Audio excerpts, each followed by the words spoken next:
Court की permission से हुआ। 6 दिसंबर 1992 को ढांचा गिरने के बाद वहां अस्थायी मंदिर की अनुमति सुप्रीम कोर्ट ने दी। 2019 की बात करी है and you are again diverting the debate. अरे भाई आप बेवकूफी की झूठी बात कह रहे हैं। अच्छा ये बताइए 2019 का जजमेंट किसके बेस पे हुआ? 2019 का जजमेंट किसके बेस पे हुआ? पूरी क्रोनोलॉजी बता रहा हूं। जिनको सिर्फ धर्म में आस्था नहीं, नास्तिक कहते हैं, अफीम की बात कहते हैं, उसके आप बेहुदा से सिर्फ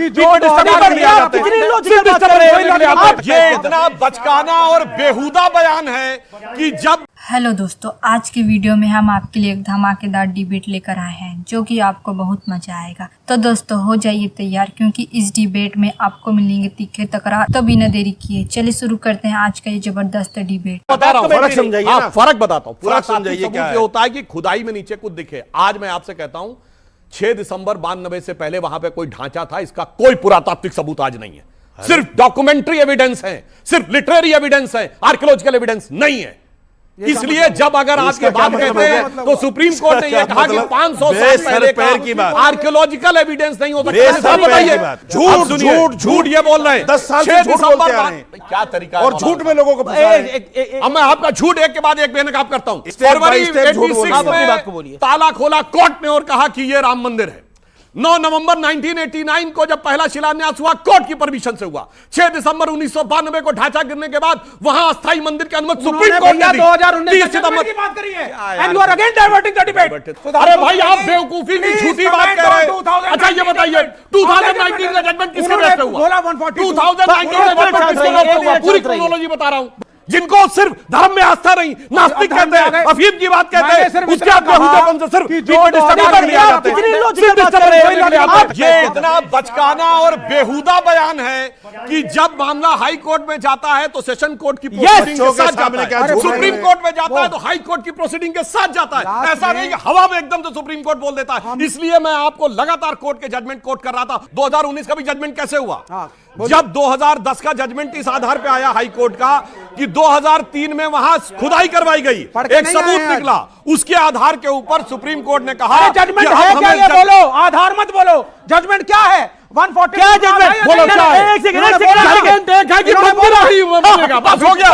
जजमेंट का मंदिर वहां है, ये मस्जिद नाम की कोई चीज नहीं है, बस ये जजमेंट है। बिल्कुल सही, बिल्कुल सही। नमस्कार बोलो भाई साहब, सब हां बिल्कुल हां सही है, बिल्कुल सही।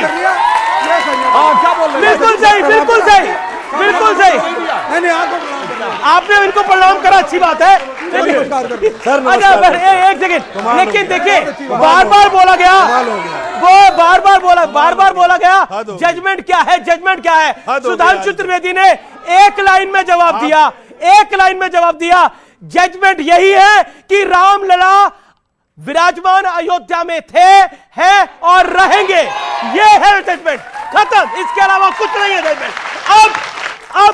अब कौन कहां था, कौन किसने मस्जिद बनवाई, बाबर कहां से आया, बाबर कौन था, यह कहानी खत्म हो गई। अब 2024 से नया अध्याय इस देश में शुरू होता है और वो अध्याय है रामलला का मंदिर। और अब किसी को टेसुओं बहाने हैं, आंसू बहाने हैं, बहाता रहे, लेकिन रामलला विराजमान हो गए हैं और अगले 100, 200, हजारों सालों तक वहां पर रामलला ही विराजमान रहेंगे, क्योंकि सत्य के तथ्य बड़े मजबूत होते हैं। चाहे झूठ कितना भी बड़ा हो, लेकिन सत्य को डिगा नहीं सकता। यही है रामलला का मंदिर, सीधी सी बात यह है। बस इसके आगे, क्योंकि बार बार जजमेंट क्या है, विषय वो नहीं है। अब अच्छा बाबर का ढांचा खत्म हुआ, रघुवर का मंदिर खड़ा हुआ। बाबर का ढांचा खत्म हुआ, रघुवर का मंदिर खड़ा हुआ। जी, जिस ढांचे को, जिस बाबरी मस्जिद को बाबर के सेनापति मीर बाकी ने बनवाया, ये इतिहास में है। और उसके बाद कई हिंदू राजाओं ने उसको छुड़ाने के लिए कई बार आक्रमण किए कि हम अपनी उस मंदिर को वापस ऊपर लेके आ सकें, लेकिन उन्होंने अपनी कुर्बानियां दी, नहीं कर पाए। और जिस ढांचे को बाला साहब ठाकरे ने जब गिरवाया, और इसका बकायदा सिर्फ एक ही शख्स है इस देश के अंदर, इस दुनिया के अंदर, जिसने कहा कि वो ढांचा हमने गिराया था। बयान उद्धव ठाकरे से दिलवा दो।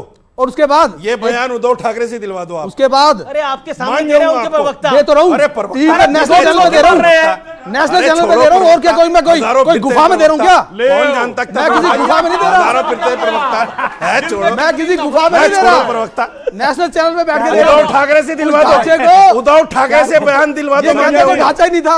ये बयान उद्धव ठाकरे से दिलवा दो। ये बयान उद्धव ठाकरे से इतना बड़ा विवाद कैसे है? मान जाऊंगा आपको, प्रवक्ता बहुत फिरते हैं गली गली। छोड़िए प्रवक्ताओं को। अदालत में कहा था बाला साहब ने इस बात को। अरे बहुत फिरते हैं प्रवक्ता। अदालत में कहा था, अरे अदालत छोड़िए। में कहीं उधर उधर नहीं कहा था कि हमने गिराई है। उद्धव ठाकरे ने आज तक नहीं बोला। गिराने की बात तो जब बाला साहब ने किया तो डिबेट के बाद में प्रवक्ताशिप से बाहर है। इस विषय में कोई देख लीजिए। अरे ये सवाल मुझसे नहीं पूछा गया। मतलब आप तो ऐसा कह रहे निकाल देगी हैं, आप आपको। तो ऐसा बात कर रहे हैं कि शिवसेना निकाल आपकी देगी डायरेक्ट आपको। उद्धव जी से बात हो रही है। हाँ बिल्कुल निकाल देंगे। आप लिख लो मेरी बात, अगर इनको ना निकाल दिया गया तो बोलना। ऐसा नहीं है, ये सच्चाई है कि बाल ठाकरे जी ने किया, पर मेरा क्वेश्चन यह भी है कि आपने बाल ठाकरे जी ने क्यों बीजेपी को छोड़ दिया? इतने अच्छे अगर आपका गठबंधन था, उद्धव ठाकरे जी ने क्यों छोड़ दिया? ये भी गलत है। एक मिनट, सिर्फ एक मिनट इससे बोल देता हूं। फंस गए, बेचारे फंस गए। ठीक है, सुनिए। बाला साहब ठाकरे और शिवसेना एक ऐसी पॉलिटिकल पार्टी है जिसने 25 से 30 साल सत्ता के साथ समझौता किया और ये चाह के बीजेपी केंद्र में शासन में आए। सिर्फ एक महाराष्ट्र ही था जिसको बाला साहब हमेशा ये चाहते थे कि हमारा मुख्यमंत्री हो। 2.5 साल के लिए मुख्यमंत्री उन्होंने उस आदमी को नहीं, उस व्यक्ति को, उस परिवार को नहीं दिया जिन्होंने केंद्र में इनकी सरकार बनाई। 2.5 साल के लिए मुख्यमंत्री देना इनके लिए ठीक ऐसे था जैसे पांडवों को 5 गांव देना। मैं आज इनसे सिर्फ एक ही बात कहना चाहता हूं कि कहना बहुत कुछ चाहता हूं मगर मैं एक गाने के मजमून को सेरोसारी में कह रहा हूं। एक गाने के मजमून को इसे कहते हैं लाचारी। एक गाने के मजमून को सेरोसारी में कह रहा हूं। लाचारी। क्या कह रहे हैं आप? एक गाने के मजमून को सेरोसारी के अंदाज में कह रहा हूं। बहुत कुछ चाहते क्या गाना हैं कह मगर आप लौट प्रवक्ता है चले, बेचारे। ये गाना गा रहे हैं आप लौट चले। नहीं, वाह भाई, आज तो मैं कमाल कहना कर चाह दिया रहा हूं आपने। कि मैं भूल जाऊं तुम्हें अब यही मुनासिब है, मगर बुलाना भी चाहूं तो किस तरह भूलूं कि तुम तो फिर भी हकीकत तो कोई ख्वाब नहीं। जी यहाँ तो दिल का ये आलम है कि क्या कहें तुमसे, भुला सका ना मैं वो सिलसिला भी जो था ही नहीं। वो एक ख्याल जो आवाज तक गया ही नहीं, वो एक रब जो तुम में हम में कभी रहा ही नहीं।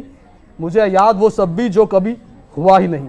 अगर ये हाल है दिल का तो तुम मुझे बतलाओ कैसे उद्धव जी फोन उठाए और तुम्हें बतलाएं बीजेपी को कि तुम कितने हमारे अपने हो या सर, नहीं। ये इंडिया गठबंधन का तो आज काम खराब हो गया है आप लोगों का, बहुत दिक्कत हो गई है। सुधांशु जी, मतलब मुझे नहीं लगता। देखिए हमारे दिल में तो यही बसते हैं। आपका क्या लेना देना हिंदुत्व को मानने वाली दो तो पॉलिटिकल पार्टियां हैं, बीजेपी और शिवसेना, और तीसरा है कौन? क्या आप देखिए, आप कोई नहीं है तीसरा। अब मतलब इनडायरेक्टली डायरेक्टली उद्धव ठाकरे की पार्टी के नेता कह रहे हैं कि हमें अपने साथ अब आप ले लीजिए। नहीं, ले लीजिए नहीं कह रहा हूं मैं, ना मैंने नहीं कहा ले लीजिए। क्या कह रहे हैं? मैं ये नहीं कह रहा हूं ले लीजिए, मैं तो ये कह रहा हूं कि वो भाई, मैं तो ये कह रहा हूं कि वो भाई जिसने कहना 25 क्या साल, चाहते हो? जिसने एक मिनट रुकिए, कहना आपका क्या काम नहीं चाहते है हो भाई? आप बीच में बिना बात मत करिए। मैं तो ये देख कह रहे हैं रहा ना हूं आप, एक कि जिस वीडियो बाला को साहब कहना ने, क्या चाहते हो भाई? अजी सुनिए, आप दे रहा हूं जो आप बीच में मत आइए। मैं तो ये कह रहा हूं कि जिस बाला साहब ने और ठाकरे परिवार ने और शिवसेना ने 25 से 30 साल सत्ता के साथ समझौता किया, उनको आपको 2.5 साल के लिए मुख्यमंत्री दे देना चाहिए। बन तो गए 2.5 साल, अब बताइए। अब तो 5 साल बने, लेकिन आपके समर्थन से तो नहीं बने। देखिए, बाला साहब ठाकरे जी का ही यह समझौता था जब हम 117 और ये 167 लड़ते थे कि जिसकी ज्यादा संख्या होगी वही मुख्यमंत्री बनेगा। ये बाला साहब ठाकरे जी के समय का था, जबकि हम कम लड़ते थे, हमारी इनसे दुगनी सीटें थी। ऐसा कहीं पर वो नहीं था। चलो कोई बात नहीं। क्या राम आज का विषय, चलिए, मैं कहता हूं, राम के नाम पर आप लोग राम के बोल नाम सकते पे हैं मैं क्या? कहना चाहता हूं, भगवान राम के लिए, राम राज्य के लिए रामचरितमानस में एक चौपाई है कि बैर न कर काहू संग कोई, राम प्रताप विषमता खोई। किसी से कोई बैर नहीं है और राम के प्रताप से विषमता भी समता में बदलती हुई दिखाई पड़ रही है। इसके लिए मैं मानूंगा ये भी राम का ही प्रताप है। और इधर आप देख रहे हैं जिन लोगों ने, अब सुनिए, जिन लोगों ने, सुधांशु जी को गले लगाना चाहता हूं, सुनिए, जिन लोगों ने, सुनिए, क्योंकि हमारा तो मुद्दा ही महान जी को पता होगा। डिबेट खत्म होने से पहले इस्तीफा लेना चाहते हो? समय शांति से जी जी जी। रावण युद्ध में परास्त हो गया था तो उसके लिए भी कहा गया है, जगत विदित तुमरी प्रभुताई, सुत परिजन बल बरन न जाई। क्या तुम्हारा स्टेटस था और तुम्हारे खानदान का क्या स्टेटस था, परंतु राम विमुख असहाल तुम्हारा, रहा न को कुल तारन हारा। ये 0 सीट पे आ गए, वो 1 सीट पे उत्तर प्रदेश में आ गए, क्योंकि इस देश में सदैव से कहा गया है, जो मीराबाई को तुलसीदास जी ने लिख के दिया था, जाके प्रिय न राम वैदेही तजिए ताहि कोटि बैरी सम यद्यपि परम सने। बहुत बहुत शुक्रिया आप तमाम लोगों का हमारे साथ जुड़ने के लिए।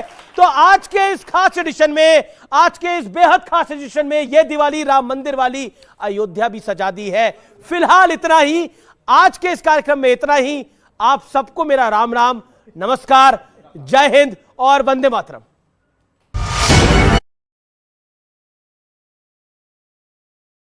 तो दोस्तों आज की डिबेट यहीं ख़त्म होती है। हमें उम्मीद है कि आपने इस डिबेट का पूरा आनंद लिया होगा। अगर आपको वीडियो पसंद आया हो तो इसे लाइक और शेयर करना ना भूलें।